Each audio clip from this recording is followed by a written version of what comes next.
We are at the Indiana State Sanatorium. Steve, who we're going to have an interview with, said that you spell sanatorium with an A and an O, right? When it's a tuberculosis or a health-related facility. And if it's sanatorium with an I, no, with an A. With an A instead of the O. Oh, instead of the O. So if it's sanitarium. If it's sanitarium, then it's mental health. Mental health. So that was interesting because I always wondered, because I've seen it spelled different ways. And you can even Google it, and I think it'll tell you they both mean the same thing. When really, a sanatorium is a facility designed to treat one health issue. Yes. Like tuberculosis. And okay, so we are in Rockville, Indiana, which is West Central Indiana. Yeah. In this place, I have never been to. You've never been here as well? I have not been here yet, and which is kind of surprising considering what we do. Yep, and I mean we've been to places like Waverly Hills Sanatorium, which is also was a tuberculosis hospital. This is a huge property, huge. Right. And we're going to talk to Steve here, one of the caretakers and managers of the property, and we're going to go through all these buildings. Yeah, he's going to take us on a tour and tell us all kinds of cool stuff. We're also going to be set loose, and then we will go in there, so I can't wait for that. Why don't you stick with us and go for a ride in the Indiana State Sanatorium? Let's go see what Steve's got to say. Yes. Let's go. Okay, everybody, this is Steve. Todd, you want to introduce Steve? So, Steve, are you the manager here, or are you just business manager for the project? The business manager here at the Indiana State Sanatorium. Yeah, it's fine. We've got Piper and Bree here with us assisting. And this is our first time here. We're going to go and explore this property a little bit. We're going to have Steve take us on a little tour and give us the heads up on it. It's a very historically significant property, even some paranormal. My name is Steve. I'm the business manager for the project. Indiana State Sanatorium was opened in 1908 as a tuberculosis hospital. At the time, the mortality rate was 90%, which meant that 9 out of 10 people passed away.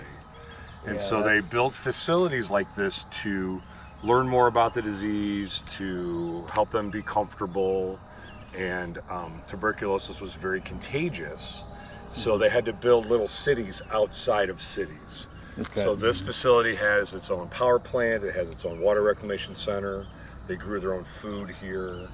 Had a dairy farm here too, right? Had a dairy farm here. That produced milk, that made butter and cheese. They had their own stores. There was about 450 patients that lived here and about 150 staff. Oh, wow. So many of the buildings that you'll see that are still standing were actually staff housing. Wow. Originally, this was where the children's ward for the tuberculosis hospital was. That building is no longer here. They tore it down and built this commercial style building as extra offices. So some people, while they're in there, they'll have a paranormal experience because that's where hundreds of children who died of tuberculosis lived. On that property. Right on that ridge. So I've seen some pictures of some longer buildings that had like like screened in porch kind of things. Yep. Is that what one of those buildings would have been? So those buildings were over there. Okay. What the buildings you're describing were the men's ward, which housed 150 men, and the women's ward. They had screened in porches because they didn't know why, but being out in the sun seemed to be better for them. Right. Help them. They were less contagious, they were less symptomatic. Right. And now we know that it was the vitamin D in the sun. That's one of the components of the cocktail they give people with tuberculosis. Okay. So most of the buildings had big open terraces and lots of screened in areas for them to go and get sunshine. Every morning they would wheel out people in their beds and line them up in the yard because the sun just made them feel better. When you said that it housed 450 people, is that just patients. The capacity at the time? Yes. Not in total. They probably had several thousand people through here. Is that? So that was the capacity at the time. So like 150 men, 150 women, 150 children. Okay. The children were 75 boys, 75 girls. Okay, that's what I. So when there was a waiting list of 500, 600, 700 names, and it was based on the counties in Indiana. Okay. So Park County could have 3 spots or whatever. I'm sure it was based on population of the county. So when someone here passed away from Park County, then the next person on the list from Park County could come here. Oh, interesting. Wow. Yeah. So the capacity was 450 patients. Okay. We're going to go in the tunnels right here. Ooh. It says keep out, but I give you permission to go. All right. Oh, so narrow too. So the heat for the property was a coal-burning power plant. So the coal would boil the water in these giant tanks, and we can look at that in a little bit. And the steam would come out, and the high-pressure steam would spin this wheel that would generate electricity. And then the low-pressure steam went and provided heat for all of the buildings through radiators. So these tunnels were heat and electrical conduits to get to the whole campus. Gotcha. I know at Waverly, they use the tunnels to transport the dead. people who passed, so the people who were living didn't see them. Right. People ask me that all the time, and that was not done here. These tunnels just were to maintain the steam Gotcha. pipes and the electrical pipes. Do we need flashlights? Flashlights would be helpful. Oh God. Oh, nice. No, it's nice in here, Piper. Oh, it's lovely. Yeah. Well, it's tall. You know, I don't have to duck. There's lots of windows in this part, so it's light. A lot of the windows don't have glass, as you see, so we might see a snake. So this little spot, you do kind of have to duck. She was taking some Piper still might not photos. have to duck. Yeah, Piper gets lucky. Actually, I do. Thank you very You much. do have to know. So in Central State, I was telling you about, they had tunnels there too. Yeah. Similar thing for just running the steam pipes and electrical and stuff.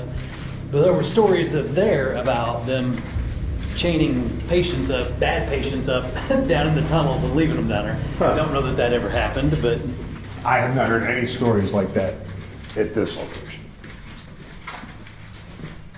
The only thing that I've heard is that these were just to maintain the facility.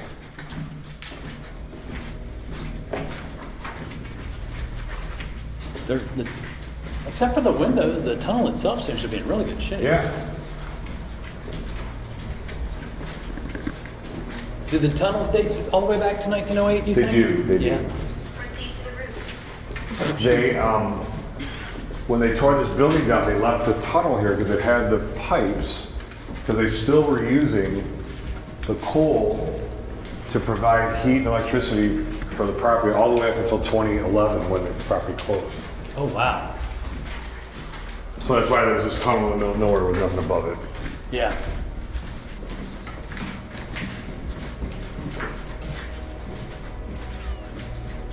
Looks like a little collapse there. Yeah. That's actually kind of recent, like in the last year. Oh, is it really? Yeah.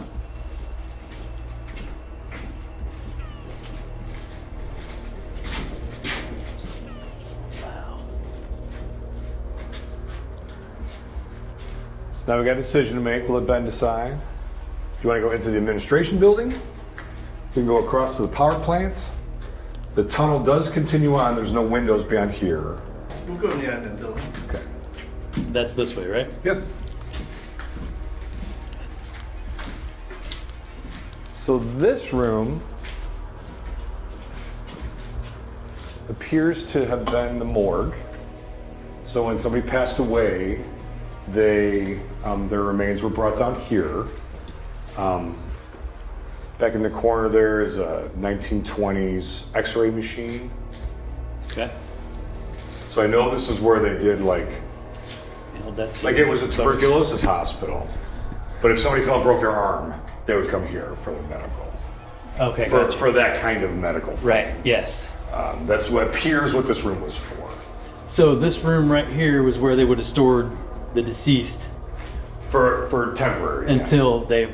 Until their families came in and claimed their bodies, yeah. And then the last few years they used it for document storage. When we took over this property, the floor was full up to these shelves of papers. I had to belly crawl across them. Oh my And gosh. it was all paper and medical records. Really? Kind of hate even stepping on it. So, Yeah. 2000. What does this remind you of? Can't, lots of things. Central State? Yeah. I never got to see it before they tore it down. So do you know how many people died here on the property during the tuberculosis era? Or We've estimated about 2,000 people. about 2,000? Wow. and then about roughly 3,000 people during the mental health era, because most of the people that came here to be in the nursing home were elderly. Yeah. Okay. So Okay. a lot of what I know about the property I've learned from visitors who've come here who were either patients here or had family who worked here. Okay. I've met probably 50 people who worked here. Oh, really? Because it closed in 2011, which wasn't that long ago. It wasn't that long ago, yeah. And a lot of people who worked here in that time area lived in the town. And so Right. a lot of those people still live in town. So Yeah, I'll when bet. we opened up and started doing public tours, the first 6 months I probably met 40 people who worked here. Yeah. Because they wanted to come and see what the place looked like 10 years after it was abandoned. Yeah, you know, sure. so. I definitely would too. Yeah. Yeah, for sure. So then I always ask them, like tell me some stories about what happened here. Yeah. So a lot of things that I know I learned from. Right. Okay. We had one woman who lives in town. Her mother had tuberculosis and was here as a patient. So her father got a job here, and he actually lived in that sewing house that we talked about. Okay. During tuberculosis, early, that was a sewing house, but then it became like staff housing. She did not live here because she was the youngest in her family, but her older siblings lived here with her dad. She lived with an uncle and aunt, and then she would come and visit and see her mom. Her mom eventually passed from tuberculosis, and years later her dad married one of the nurses here, and she was an amateur photographer. So this lady who came had like 1,000 pictures I'll bet. of the property, of staff, of the gardens, of the buildings. Oh, that's a treasure trove. And so, And you've got that, right? yeah.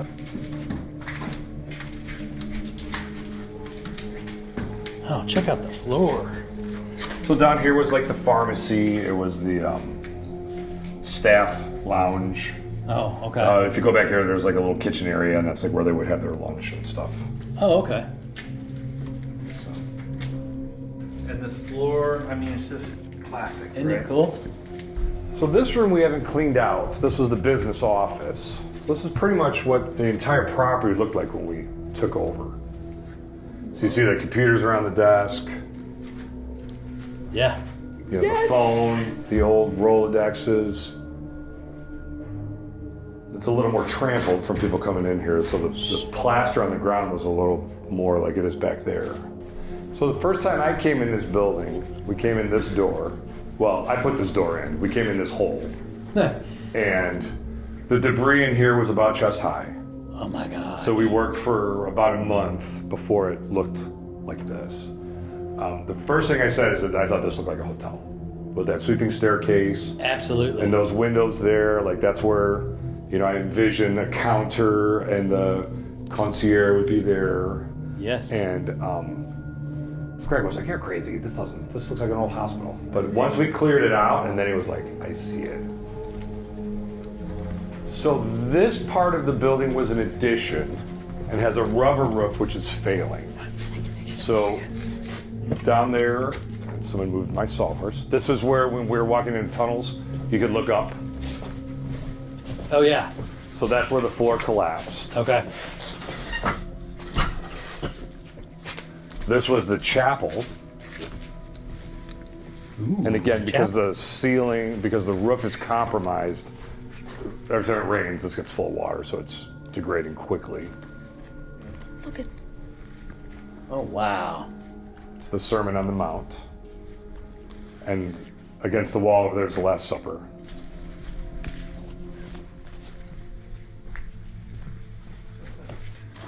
We easily need $2 million worth of roof work done. Oh my God. Now, whether we do some of that ourselves to save the cost, It's too bad they don't have like schools that specifically that's what they do is teach people how to roof, and then you could just say here, like have the students come out, Yeah, have the students come out here. for work. Yeah. Yeah.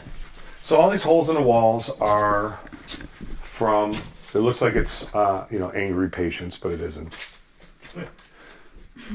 Indiana has something unique. So the guy that we bought this from, he bought the property in 2012, I think, 2013, from a tax auction because they didn't pay their property taxes. Okay.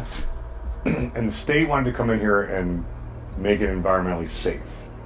And he was terrified to let them do that because he didn't want to pay for it because he knew that all these buildings had asbestos in them. The 3 houses in the front had underground fuel storage tanks that were cracked and were leaking into the ground. The power plant had a smokestack that was made out of asbestos bricks.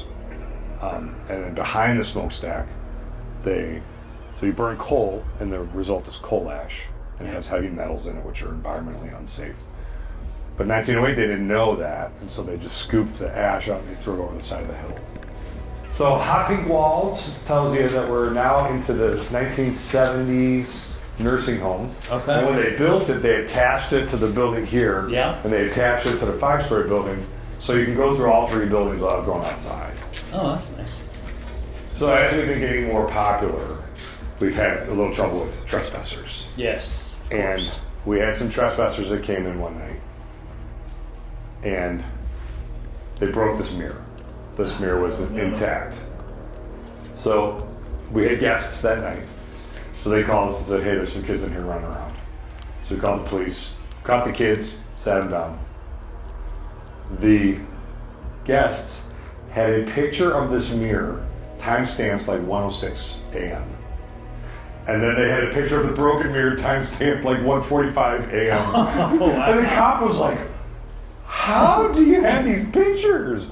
Oh, we're doing a paranormal investigation, and there's this cool mirror, and you come around the corner, and you see yourself, and people get scared, and they took a picture of the mirror, and then they took a picture of it afterwards. So, I mean, the kids went to court, and here's the evidence they broke the mirror. Because at 1:06 a.m. it was fine. At 1:42 a.m. they broke it. So like this was the activities room. So there's no bowling alley in here, but Yeah, this is a little small for bowling. but I'm saying like so there were spots to do recreation, but not like a dedicated bowling alley. Probably like checkers and chess. Yeah. And board games and puzzles. And all that kind of stuff. Sure. Puzzle right there. I know in the pictures I saw a couple of them. Yeah. One looked like it was sitting So in the good news is we do self-guided tours, which generates a lot of money. But the bad news is then things like the bowling pins disappear. Disappeared, right? It's an unfortunate Unfortunately, you side just can't effect trust of people, what we're right? doing. Yeah. And you can see like the dresser still's closing them. Oh my. So in 2011, the state came in and closed the facility. 2008, there was a very public incident that happened here. There was a shooting on campus. 2 of the employees were killed. The SWAT team came out to secure the property. They locked down the buildings. And we let the SWAT come here to train. So like, this is firsthand information. Right, coming from So hey, guys, there was the shooting. So they were all here. The paramedics were here. It took them 8 hours to secure the property to make sure the shooter was not on site anymore. So they let the paramedics came in. They went to the 2 deceased. One of them they turned over and he had a gun under him. And it was obviously a self-inflicted wound. Okay, so So he had shot and killed his coworker and then shot and killed himself. So it's a murder-suicide kind of murder situation. suicide. They didn't know that until 8 hours Right, later. until they get in and get it all figured out. As a tuberculosis hospital, we talked about they had like big screened-in porches and lots of windows. Great for tuberculosis. Terrible for trying to contain people with mental health issues that don't want to be here. Right. So they left all the time. I've talked to several neighbors who, woke up in the morning and there's a naked man sitting in his kitchen eating Cheerios. Which is why the county wasn't really excited about having a mental health facility in the. I talked to the county sheriff, and he was driving past on the highway, and a man just like emerged from the corn and scared the crap out of him. Oh, I bet. and he pulled over and put the guy in the squad car, drove him back here. He was one of the residents who had escaped. Yeah.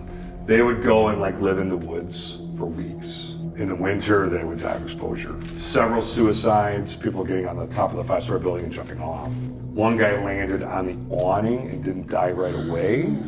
I talked to the ambulance driver and he said, yeah, it was rough. It was rough. Wow. He got to the hospital, he was still alive. He said, I doubt he lived another day. But 3 people we know have jumped off the roof. 2 of them died on impact. One of them was that guy. Going out on the highway and committing suicide by jumping in front of trucks. That happened several times. Oh, man. There's a river on the backside of the property. One guy was trying to, and the reason they wanted to escape is because they wanted to go home. They wanted to go where their families were. Sure. They didn't understand that they were word to the state that their families brought them here because this was really the best place for them. Right. They just wanted to get back home. So this guy was crossing the river on a log, and he wasn't wearing shoes, and he fell into the river, and his feet got stuck in the mud. And they said he was there for probably 2 days before he drowned. There were allegations of neglect and abuse. Share were behind in their property taxes, they were behind in their mortgages. And so finally the state came in 2011 and forcibly closed the facility. And that's why it is in the state it is. Why they didn't take out all the furniture and sell it to like pay back some of their debts, I have no idea. So then here's where the state, I think, really dropped the ball. They came through in 2011 and they reevaluated all the patients and they said, you young lady, you have schizophrenia, but you're not really that bad. Here's $50. Why don't you go live in Crown Point? And they put him on a bus, Crown Point, down to Evansville, to Vincennes, Indianapolis. They just shipped them all across the state. So about 80% of the patients, they just released. The worst patients they put in other facilities. And so like these people from this room, you're gonna go live in Crown Point, here's the suitcase, put your stuff in it. Well, I have 2 suitcases worth of stuff. Well, too bad. Take what you want. And so the clothes and stuff that were left, because they could only carry with them what they could carry. What they could carry. So. Wow. You know, I don't remember the exact story, but it's very similar to the Central State property. Closed in the late 90s and 94, I believe. 94, 96, somewhere in there. And they just closed up and just said, okay, go. You guys are free. Yeah. And it was a bunch of mentally, handicapped or mentally. They became the homeless. They did become a lot of the homeless at the time. So I believe it was Crawfordsville. I was doing a tour, and a woman said, I live in Crawfordsville. Mm-hmm. And she remembered the day the bus showed up, about 10 people from the facility got off. Wow. She said they were at the bus station for 3-4 days. They helped some of them get into an apartment, but a lot of them ended up in a homeless shelter. And last year when she was here, she's like, they're still there. There are some of them that are still in the homeless shelter because they are unable to care for themselves. Steve, this is an amazing building. What did you think what was your impression the first time coming through here for you personally? So Greg had bought it, like I said, with some family money. He called me and said, please quit your job and come work here with me. I'm like, well, let me come down and look at it. So I came down and looked at it. It was February. It was cold. We're walking through these buildings. I'm like, you're insane. What were you thinking? Look at how many buildings there are, and there's just the 2 of us? What year was this? 2021. Okay. Yeah. Okay. A couple of years ago. Yeah.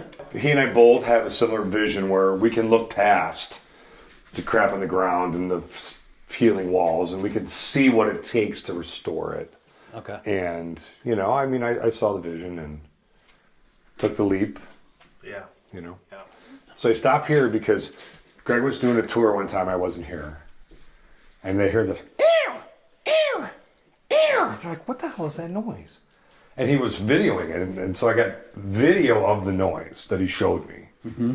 And in this little nook was a baby bobcat. Oh, my that I have pictures of. Still pictures of the bobcat, video of the noise. He's like, oh yeah, we had this little bobcat in the building. And I was like, and where was the mommy bobcat? Yeah. Like, that little yiping was the baby saying, Mommy, I'm over here. Right. Like, and you're walking through with random people, like, oh, let's take pictures of our baby bobcat. Like, no, it's time to get away. Yeah, no, he was oblivious to the fact that there was a mommy bobcat around here somewhere. Hear the sound.